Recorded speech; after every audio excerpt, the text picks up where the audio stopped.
ఈరోజు మనం చెప్పుకునే కథ జానకమ్మ హోటల్ చివరి భాగం. జానకమ్మ అనబడే జానకి తన కథ ఛానల్ వాళ్లకు చెప్పడం ప్రారంభించింది. నేను ఒక చిన్న రైతు కుటుంబంలో పెద్ద కూతురుగా పుట్టాను.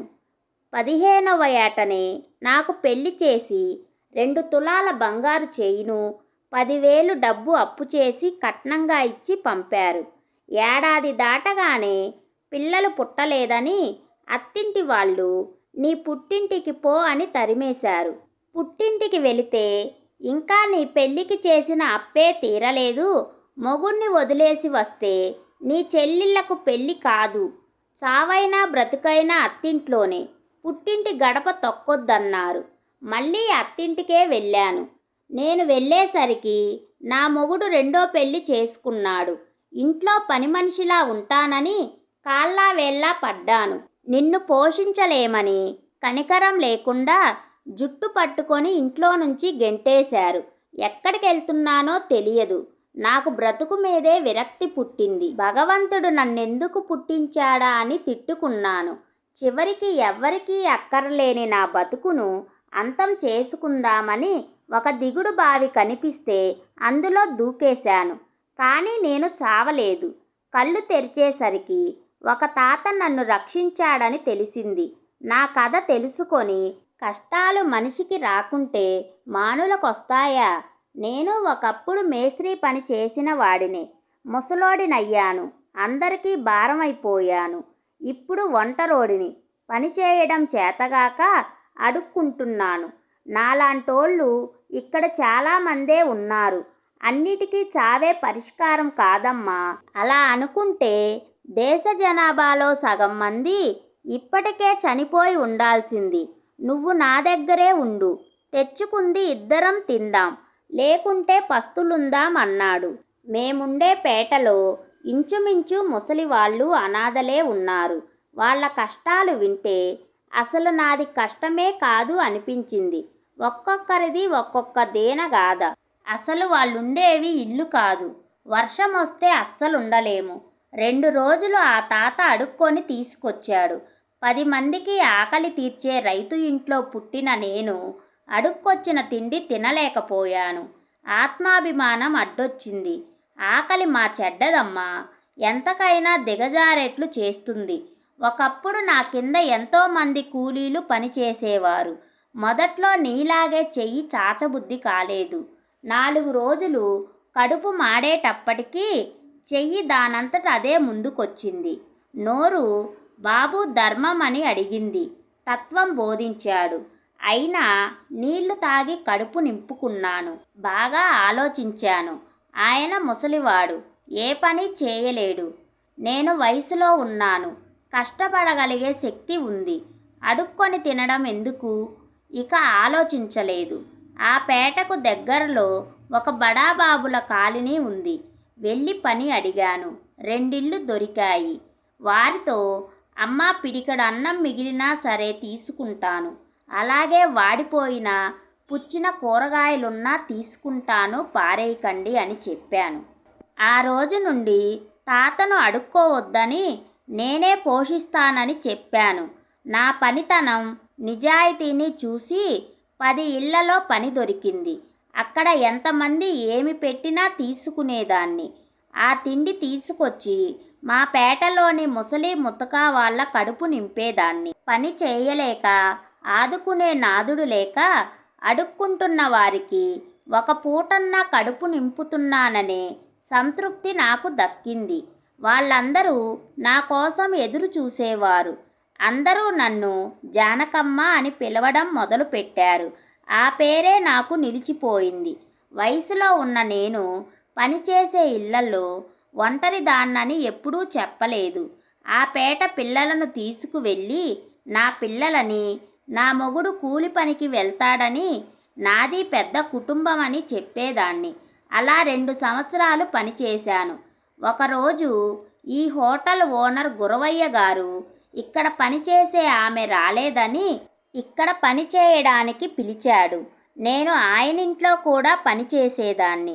నేను పోషించవలసిన వాళ్ళు చాలామంది ఉన్నారు, రానని చెప్పాను. ఆయన జీతంతో పాటు ఈ హోటల్లో మిగిలిన పదార్థాలు తీసుకెళ్ళు జానకమ్మ అని అన్నాడు. అందరి కడుపులు నింపొచ్చని నా పేటలో పనిచేయగల శక్తి ఉన్న వాళ్లను నేను పనిచేసే ఇళ్లలో పనికి ఒప్పించి నేను హోటల్లో పనిచేయడం మొదలుపెట్టాను. నెల రోజులు కాకముందే ఒకరోజు వంట మనిషి రాలేదు. ఆ రోజు గురవయ్య సారు నన్ను వంట చేయమన్నాడు. అంతమందికి వంట చేయడం రాదన్నాను. పనోళ్ళు సాయం చేస్తారు చెయ్యమన్నాడు. నా అదృష్టం బాగుండి చాలా బాగా కుదిరింది వంట. ఆ రోజు నుండి నన్నే వంట చెయ్యమన్నాడు ఆ సారు. ఈ హోటల్కి వచ్చేవాళ్ళు నా వంటకు బాగా అలవాటు పడిపోయారు. మా పేటలోని ముసలి వాళ్ళు ఎండన పడి అడుక్కు తినే పని మానిపించేశాను. అలా 3 ఏళ్ళు చేయగానే గురవయ్య సారు హోటల్ అమ్మి ఫారెన్లో ఉన్న కొడుకు దగ్గరికి వెళ్ళాలని హోటల్ అమ్మకానికి పెట్టాడు. ఈ హోటల్ పోతే ముందు నేను రోడ్డున పడతాను. అంతమందికి ఒక్క పూట కూడా అన్నం పెట్టలేను. ముసలి వాళ్ళు మళ్ళీ అడుక్కోవడానికి రోడ్డెక్కాల్సిందే. అందుకే బాగా ఆలోచించి నేను ముందు పనిచేస్తున్న బ్యాంక్ ఆఫీసర్ దగ్గరికి వెళ్ళి లోన్ ఇస్తారేమో హోటల్ కొనుక్కుందాం అనుకున్నాను. లోన్ ఇస్తారేమో అని అడిగాను. భూమి కానీ బంగారం కానీ తాకట్టు పెడితే లోన్ ఇస్తారమ్మా అని చెప్పాడు. ఇంటికి వెళ్ళి బాగా ఆలోచించాను. బంగారం అంటే తన మెడలో ఉన్న 2 తులాల మంగళసూత్రం, కమ్మలు, ముక్కుపుల్ల తప్ప ఏమీ లేదు. మొగుడే నన్ను వద్దనుకున్న తరువాత ఈ మంగళసూత్రాలు నా మెడలో ఉండి ఉపయోగమేముంది అని నల్లపూసలు గుచ్చుకొని మెడలో వేసుకొని నా దగ్గరున్న బంగారాన్ని బ్యాంకులో పెట్టి లోను తీసుకొని కొంత బయట అప్పు చేసి 30 ఏళ్ల క్రితం ఈ హోటలు కొనుక్కున్నాను. హోటల్ బాగా జరగటం వల్ల త్వరగానే లోను తీర్చేశాను. ఆ పేటలోని అనాథలకు, అందులో భర్త చనిపోయిన వాళ్ళు, బీదవాళ్ళు, కుంటివాళ్ళు, గుడ్డివాళ్ళు, ఇలా రకరకాల వాళ్ళు ఉన్నారు. వారందరికీ 3 పూటలా భోజనం పెట్టలేకపోయినా కనీసం 2 పూటలన్నా పెట్టాలన్నదే నా తాపత్రయం. వీళ్ళ కోసం మా పేట దగ్గరే ఒక ఇల్లు అద్దెకు తీసుకున్నాను. అందులో దాదాపు 50 మంది ఉన్నారు. అక్కడ పెరిగిన పిల్లలే నా దగ్గర పని చేస్తున్నారు. కొంచెం శక్తి ఉండేవాళ్ళు ముసలి వాళ్ళను చూసుకుంటున్నారు. నా తల్లిదండ్రి కూడా నా విషయం తెలుసుకొని నా దగ్గరకే వచ్చేశారు. మా అమ్మ చనిపోయేటప్పుడు ఆమె నా దగ్గర ఉన్న కమ్మలు, ముక్కుపుల్ల నా చేతిలో పెట్టి, నీకు అన్యాయం జరిగిందమ్మా, పుట్టెడు శోకంతో ఇంటికొస్తే తరిమేసి చివరి దశలో నీ దగ్గరికి వచ్చాము అని బాధపడి చనిపోయింది. అలాగే నన్ను బ్రతికించిన తాత చనిపోయాడు. కాలం ముందుకు సాగుతోంది. ఆ ఇంట్లోకి పాతోళ్ళు పోతున్నారు, కొత్త వాళ్ళు వస్తున్నారు. అందరూ నేను పెట్టే పట్టెడన్నం కోసం ఎదురు చూస్తూ ఉంటారు. ఆకలి బాధ తెలిసిన దాన్ని కాబట్టే నా హోటల్లో అన్నీ సామాన్యుడికి అందుబాటు ధరలో ఉంటాయి. ఎంతోమంది 10 రూపాయలు చేతిలో ఉంటే జానకమ్మ పెడుతుందని ఆశగా వస్తారు. వాళ్లలో కూలి చేసుకునే వారి దగ్గర నుండి స్టూడెంట్స్ వరకు ఉన్నారు. కొంతమంది ఇంట్లో భోజనంలా ఉంటుందని వచ్చేవారు. స్టూడెంట్స్ దగ్గర డబ్బులుండవు, ఆకలి, కానీ చదువుకోవాలి. అలాంటి వాళ్ళు చాలామంది పిల్లలు వచ్చి తింటారు. వాళ్ళ దగ్గర ఒక్కొక్కసారి డబ్బు ఉండదు, మళ్ళీ ఇస్తామంటారు. నేను సరే అంటాను, ఉంటే ఇచ్చేవాళ్లే కదా అని. ఈ హోటల్లో తిని చదువుకున్నోళ్ళు ఎంతో పెద్ద పెద్ద ఉద్యోగాలు చేస్తున్నారు. ఎక్కడెక్కడో ఉంటున్నా ఇప్పటికీ ఈ ఊరికొస్తే హోటల్కు రాకుండా వెళ్ళరు. అప్పటి బాకీలన్నీ వద్దన్నా వడ్డీతో సహా ఇచ్చి వెళ్తారు. నా హోటల్కొచ్చే ప్రతి ఒక్కరూ నేను వాళ్ళ ఇంటిదాన్నని భావించి వాళ్ళ కష్టము సుఖము చెప్పుకుంటారు. నేను కేవలం వాళ్ళు చెప్పేది వింటాను, 4 మంచి మాటలు చెబుతాను అంతే. వీళ్ళంతా నా వాళ్ళే అనిపిస్తుంది. నా విషయం తెలిసి ప్రతి ఏడు పని కోసం చాలామందే నా దగ్గరికి వస్తారు. అందరినీ నేను సాకలేను కదా. ఏ పని చేయలేని ముసలి వాళ్ళను మాత్రమే సాకుతాను.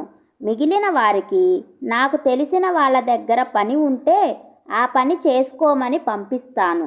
రోజు రాత్రి హోటల్లో ఎక్కువే వండి ఇంటికి తీసుకువెళ్తాను. వాళ్ళు రాత్రి తినగా మిగిలింది పొద్దున తింటారు. నిన్న రాత్రి ఏమీ మిగలలేదు, అందుకని మళ్ళీ వండి తీసుకొని వెళ్ళాము. అప్పుడు జరిగింది ఇది. ఇంతమందికి తోడుండాలని, వాళ్ళ కడుపులు నింపాలని భగవంతుడు నాకు పునర్జన్మ ఇచ్చాడని నాకు అర్థమైంది. ప్రపంచంలో అన్నిటికన్నా ఆకలి మహా చెడ్డది. అందుకే నేను బ్రతికినంత కాలం 10 మంది ఆకలి తీర్చాలన్నదే నా ఆశయం. నా మొదటి జన్మలో నేనెవరికీ అవసరం లేదు. నా రెండో జన్మలో అందరూ నా కోసం ఎదురు చూసేవారే.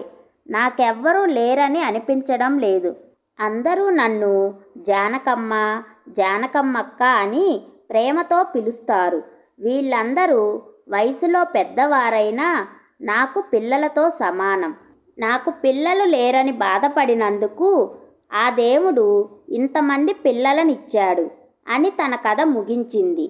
జానకమ్మ కథ విని విశ్వనాథం కళ్ళు ఆయనకు తెలియకుండానే చెమ్మగిల్లాయి. తన హోటల్కు వెళ్ళిపోయాడు. టీవీలో జానకమ్మ కథ టెలికాస్ట్ అయ్యి వైరల్ అయ్యింది. ఇంతమందికి సహాయం చేస్తున్న జానకమ్మకు చేయూతనందించడానికి చాలామంది ముందుకొచ్చారు. బోసుబాబు ఒక నెంబర్ ఇచ్చి ఆ నెంబరుకు సహాయ నిధి వేయమన్నాడు. అనుకున్న దానికంటే బాగా డబ్బు వచ్చింది. జానకమ్మ గురించి తెలిసిన వాళ్ళందరూ ఆమె మంచితనం గురించి చెబుతూ ఉంటే విశ్వనాథం మనసు వికలమైపోయింది. జానకమ్మ హోటల్ను 10 రోజుల్లో రీమోడల్ చేశారు. గ్లాసు డోర్స్తో, మంచి లైట్స్తో లేటెస్ట్గా చూడముచ్చటగా ముస్తాబయ్యింది. జానకమ్మ హోటల్ అని కొత్త బోర్డు తగిలించారు. ఇక ఫర్నిచర్ తేవడం మిగిలింది. హోటల్ మూయకుండా ఈ 10 రోజులు జానకమ్మ చెట్టు కిందే వండి పెట్టింది అందరికీ. మనం మంచి చేస్తే మనకు మంచే జరుగుతుందని జానకమ్మ చేసిన మంచి పనులకు అంతా మంచే జరిగింది అనుకున్నాడు. తను చేసిన చెడ్డ పనికి చాలా పశ్చాత్తాపడ్డాడు విశ్వనాథం. కోట్లుండి బీదవాళ్ళ కడుపు కొట్టాలనుకున్నాడు.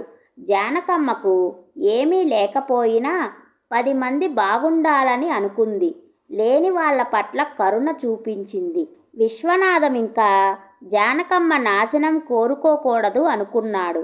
ఒంటరి ఆడదైనా మనోధైర్యంతో ముందుకెళుతుంది. ఒక నిర్ణయానికి వచ్చి నేరుగా జానకమ్మ హోటల్కి వెళ్ళాడు. విశ్వనాథంను చూసి గుర్తుపట్టి, అయ్యో సారు, టిఫిన్ అయిపోయింది, గంట ఆగితే భోజనం పెడతాను. అయ్యో కూర్చునేదానికి కుర్చీలు లేవే, ఆ అరుగు మీద కూర్చోండి సారు అని చిరునవ్వుతో చెబుతోంది. జానకమ్మ గారు, నేను మీ లైవ్ ఇంటర్వ్యూ చూశాను. మీరు ఎంతోమందిని ఆదుకుంటున్న గొప్ప మనిషి. మిమ్మల్ని చూసి చాలా నేర్చుకోవాలి. యువత మీలాంటి వారిని చూసి ఇన్స్పైర్ అవ్వాలి. అంత పెద్ద మాటలెందుకు బాబు? లేదండి, అన్నదానం కంటే గొప్ప దానమేమీ లేదు. ప్రతి ఒక్కరూ ఏ పని చేసినా జానెడు పొట్ట కోసమే. ఏ దానం చేసినా తీసుకునే వారికి ఇంకా కావాలని ఉంటుంది.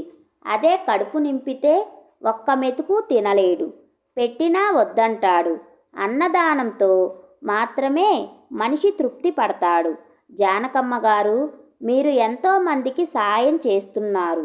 నేను ఉడతా భక్తిగా మీ హోటల్కు ఫర్నిచర్ ఇస్తాను అని పని వాళ్ళతో తన హోటల్లోని టేబుల్స్, చైర్స్ అన్నీ హోటల్లో వేయిస్తుంటే, సారు ఖరీదు ఎక్కువేమో అంది.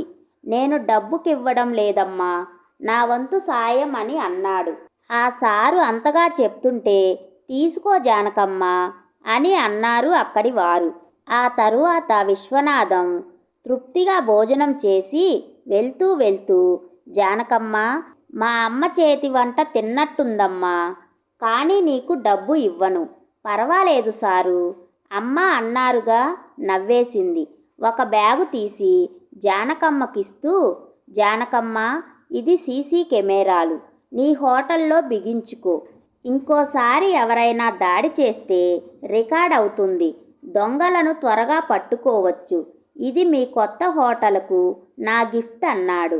జానకమ్మ హోటల్ నుండి వెళ్తూ, నిజమే, ఇక్కడ హోటల్ పెడితే ఎవ్వరికీ జరగదు అనుకుంటూ, ఇంకోసారి నాలాంటి వాళ్ళ వల్ల జానకమ్మకు ఎలాంటి నష్టం కలగకూడదు, జానకమ్మ బాగుండాలని మనస్ఫూర్తిగా మనసులో అనుకున్నాడు. బోసుబాబు ఇచ్చిన పట్టుచీర కట్టుకొని బోసుబాబుతో కొత్త హోటల్ రిబ్బన్ కట్ చేయించి లోపలికి అడుగుపెట్టింది జానకమ్మ. Thanks for watching. ఈ స్టోరీ కనుక మీకు నచ్చినట్లయితే ప్లీజ్ లైక్ చేయండి, షేర్ చేయండి. మరిన్ని మంచి మంచి కథల కోసం మా ఛానల్ని సబ్స్క్రైబ్ చేసుకోండి.